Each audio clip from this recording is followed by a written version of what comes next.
ಕಟೀಲು ಶ್ರೀ ದುರ್ಗಾ ಪರಮೇಶ್ವರಿ ದಶಾವತಾರ ಮಂಡಳಿಯವರಿಂದ ಪೆರ್ಮಂಕಿ ಶ್ರೀ ಸದಾಶಿವ ದೇವಸ್ಥಾನದ ಮುಂಭಾಗದಲ್ಲಿ ಶ್ರೀದೇವಿ ಮಹಾತ್ಮೆ ಎಂಬ ಯಕ್ಷಗಾನ ಬಯಲಾಟ ನಡೆಯಿತು. ಶ್ರೀ ಸದಾಶಿವ ದೇವಸ್ಥಾನ ಪೆರ್ಮಂಕಿ ಉಳಾಯ್ಬಿಟ್ಟು ಇದರ ವಾರ್ಷಿಕ ಉತ್ಸವ ಹಾಗೂ ಶಿವರಾತ್ರಿ ಉತ್ಸವದ ಪ್ರಯುಕ್ತ ಯಕ್ಷಗಾನ ಬಯಲಾಟ ನಡೆಯಿತು. ಈ ಸಂದರ್ಭದಲ್ಲಿ ಯಕ್ಷಗಾನದ ಸೇವಾಕರ್ತರು, ದೇವಸ್ಥಾನದ ಆಡಳಿತ ಮಂಡಳಿಯವರು, ಊರು ಪರವೂರಿನ ಯಕ್ಷಾಭಿಮಾನಿಗಳು ಪಾಲ್ಗೊಂಡು ಯಕ್ಷಗಾನವನ್ನು ವೀಕ್ಷಿಸಿದರು.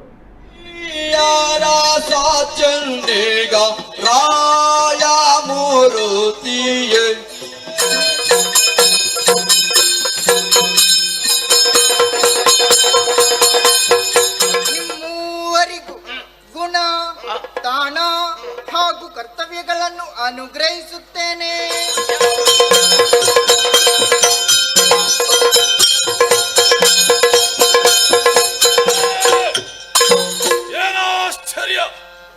ಎತ್ತ ದೃಷ್ಟಿ ಹಾಯಿಸಿದರೂ ಕತ್ತಲೆಯ ಮೊತ್ತ ಕಾಣ್ತಾ ಉಂಟು. ಈ ತನ್ಮಧ್ಯೆ ನನ್ನವರವನ ಸೃಷ್ಟಿಯಾಗಿದೆ.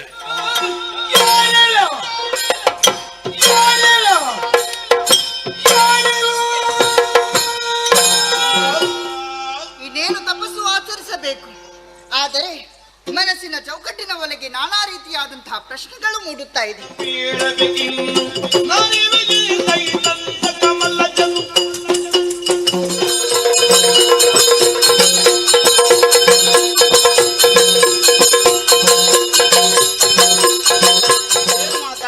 ಹೇಗೆ ಯಾರಲ್ಲಿ ಮಾತನಾಡಿದ್ದಾನೆ ಇದು ಮುಖ್ಯ, ಸಂದರ್ಭ ಮುಖ್ಯ ನಮಗೆ ಅಲ್ವಾ? ಒಪ್ಪಿಗೆ. ನನ್ನ ಮಗ ಮಹೇಶ ಇದ್ದಾನೆ, ರಾಜಾಂಗಣದಲ್ಲಿ ಆಟ ಆಡುವುದಕ್ಕೆ ಹೋಗಿದ್ದಾನೆ. ಆತನನ್ನು ಕರೆದು ಸಕಲ ವಿಚಾರವನ್ನು ಹೇಳಿದ್ದರೆ ಖಂಡಿತವಾಗಿ ನನಗೆ ಉಪಕಾರ ಮಾಡಿಯೇ ಮಾಡುತ್ತಾನೆ. ಆತನನ್ನೇ ಕರೆಯುತ್ತೇನೆ ಅಂತೆ. ಮಗನೇ ಮಹೇಶ, ಬಾ ಮಗನೇ.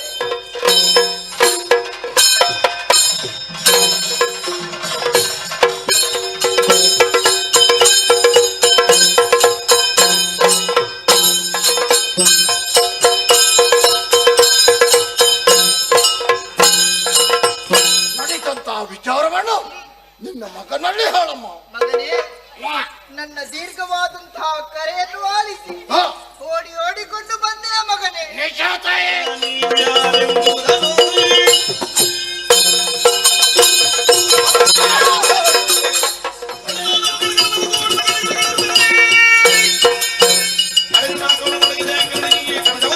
ವಿಧಿಯ ವರಬಲದಿಂದ ಕೊಬ್ಬಿ ಅಮರಲೋಕವನ್ನು ಸೇರಿ ಧರ್ಮಿಷ್ಠರಾದ ದೇವತೆಗಳನ್ನು ಸಂಗ್ರಾಮದಲ್ಲಿ ಬಡಿದೋಡಿಸಿದ್ದ ನಮ್ಮ ಲೋಕಕ್ಕೆ ಕಂಠಕನಾಗಿ ಮೆರೆಯುತ್ತಾ ಇದ್ದಾರೆ.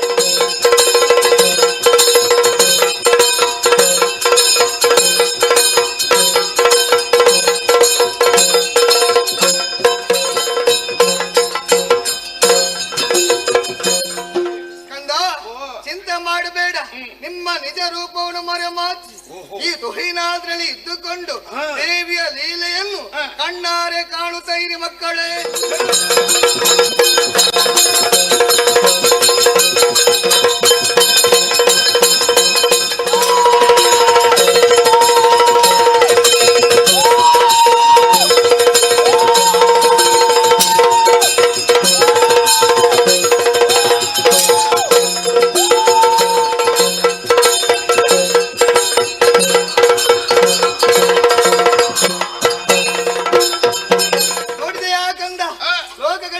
ಮೆರೆಯುತ್ತಾ ಇದ್ದವರು ಶುಂಭನಿ ಶುಂಭರು.